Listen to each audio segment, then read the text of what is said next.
You're wearing that badge. You're wearing that badge. You stand for what is written on that badge. Ha? Ipaglaban ninyo yan. Huwag kayong magpaitoy-itoy sa mga politiko. You know what I mean? Ha? Huwag kayong magpatuta-tuta sa mga politiko, ha?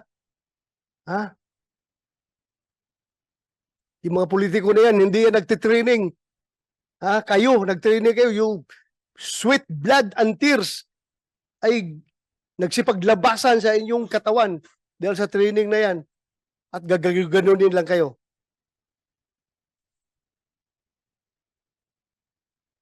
Paglaban ninyo, tauhan ninyo. My God, if I were the Chief PNP at this time, I don't know. Pag ginaganon yung tao ko, I can never sleep soundly at night kapag mayroong injustice na ginagawa sa aking tauhan. More so, the injustice is coming from my own institution itself. Sabi ko kasi magpakamatay ako para sa aking tauhan kapag ginaganyan yung tao ko. Lalong-lalo na kapag ang tao ko ay nagsasabi lang ng katotohanan at pinanindigan kung ano ang tama. DP, you relay my messages to your to the DP, and to your Chief PNP. I-relay nyo yung mensahe ko. Sana naman nakikinig kayo. Hindi ko kayo pwedeng diktahan on what to do because that is already overreach on my part. Kayo rin, sasakay rin kayo sa Quadcom na pati sweldo niya, puputulin ninyo. You should be liberal enough to interpret your own policy to your people. Kayo ba sa armed forces? Ganun din kayo? Kapag ang tao ninyo ay nakulong, na-contempt, puputulan rin yun na sweldo? Alam natin, paglaban natin mga tao natin. May mga tao tayo na hinaharas ng mga politiko doon sa baba. May mga tao tayo na kung ano-ano na pinagpapail na kaso. Ito, kaso talaga sa korte, ha? Harassment cases dahil nga ako mismo may mga kaso ako noon na harassment cases pang politicians because hindi ako nag-give in sa kanilang kagustuhan, sa kanilang pansariling kagustuhan. Hindi ako nag-give in, kinasuhan ako. Pero at least ang PNP namin noon ay hindi ako pinutulan ng sweldo. May kaso nga ako pero hindi ako pinutulan ng sweldo. Dahil nakita naman ng PNP leadership na itong tao na ito nagtatrabaho lang. Nasagasaan ang politiko, ngayon, nagalit ang politiko, rumisbak, kinasuhan, so bakit ko puputulan ng sweldo itong tao na nagtatrabaho? Sa taong matino. Meron kayong control doon sa Quadcom, wala kayong control, but you have control to your own policies sa pag-apply niyo sa tao niyo, sa polisiyan niyo.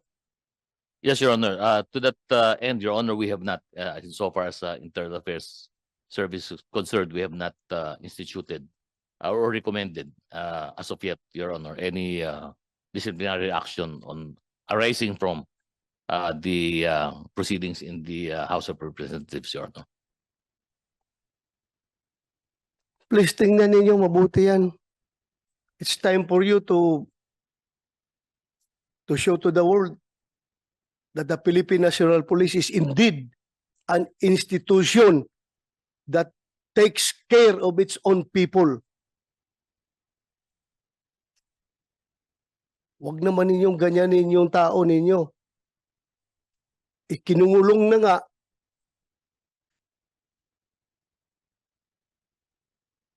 Sobrang injustice na na-experience niya ngayon, putulan pa niyo ng sweldo. Paano ang pamilya niya? Paano yung pag-aaral ng pamilya niya? Paano yung pagkain nila pang araw-araw? Wala na siyang sweldo. Okay lang sa akin yun kung iskalawag yung tao. Kung ninja cup yung tao, go ahead. You punish him. Pero for standing for the truth, for doing what is right, and for not giving in to the intimidations na ginagawa sa kanya ng Quadcom, kayo rin, sasakay rin kayo sa Quadcom na pati sweldo niya. puputulin ninyo. You should be liberal enough to interpret your own policy to your people. Kayo ba sa armed forces, ganun din kayo? Kapag ang tao ninyo ay nakulong, na-contempt, puputulan rin yun na sweldo?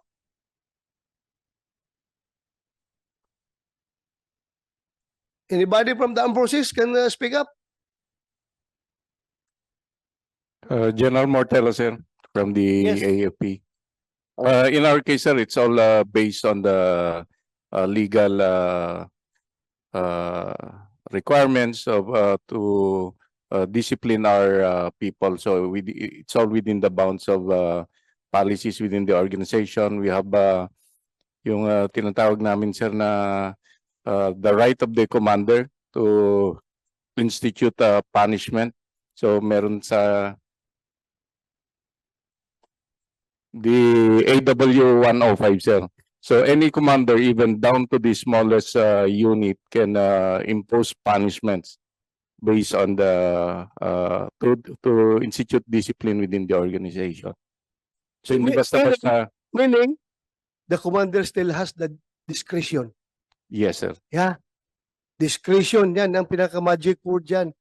Discretion mo yan, being the commander, nakita mo yung sitwasyon ng tao mo.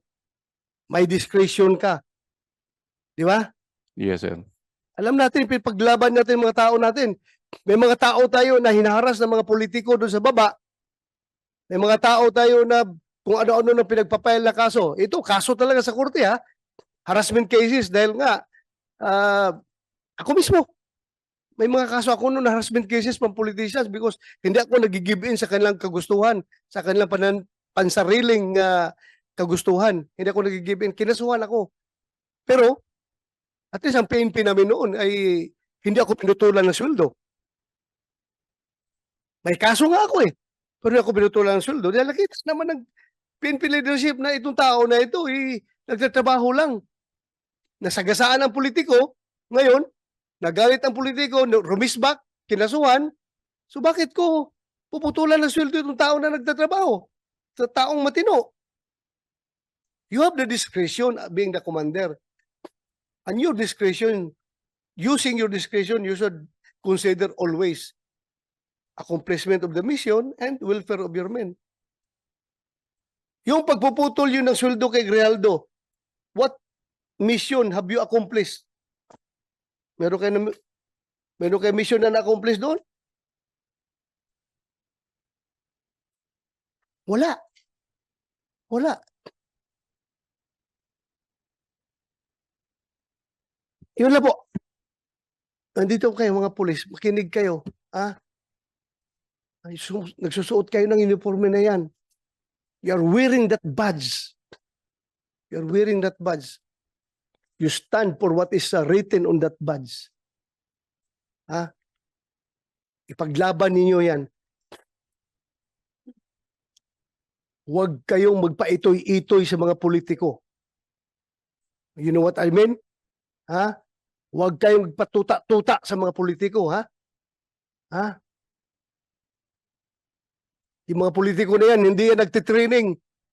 Kayo, nagtraining kayo, yung sweat, blood, and tears ay nagsipaglabasan sa inyong katawan dahil sa training na yan. At gaganunin lang kayo.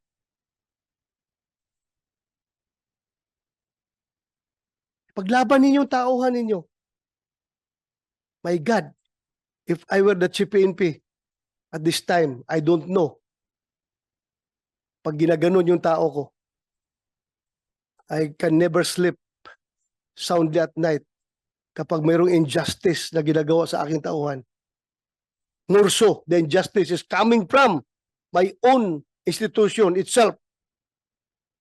Sabi ko kasi magpakamatay ako para sa aking tauhan kapag ginaganyan yung tao ko. Lalong-lalo na kapag ang tao ko ay nagsasabi lang ng katotohanan at pinanindigan kung ano ang tama. DP, you relay my messages to to the DP, and to your Chief PNP. I-relay nyo yung mensahe ko. Sana naman nakikinig kayo.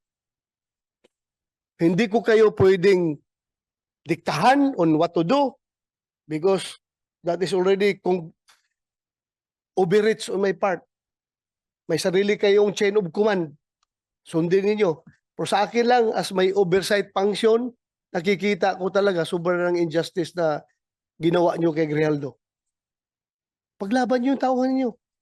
Lalong-lalo na, classmate mo yun. Sobra. Sobra ang nangyari sa kanya. Kaya anong sabihin ngayon ng ibang mga opisyal ninyo, ibang mga tauhan ninyo, ganito pala ngayon, hindi pala ako kayang dipinsahan ng aking sariling institusyon kapag ako'y lumalaban sa tama at sa katotohanan. Hindi pala ako kayang dipinsahan. Bagkus ako pa'y pinutulan ng sweldo. Ano makakain ng pamilya ko kapag ganun? Makonsensya naman kayo. What happened to Grijaldo may happen to you. Pwede mangyari sa inyo yan. At kapag ganun kayo ka-weak as an institution, I don't know what will happen to the PNP. Lumaban kayo. Labanan ninyo yung tama. Huwag kayong magpa-kuan dyan. Yes. Sir, I would like to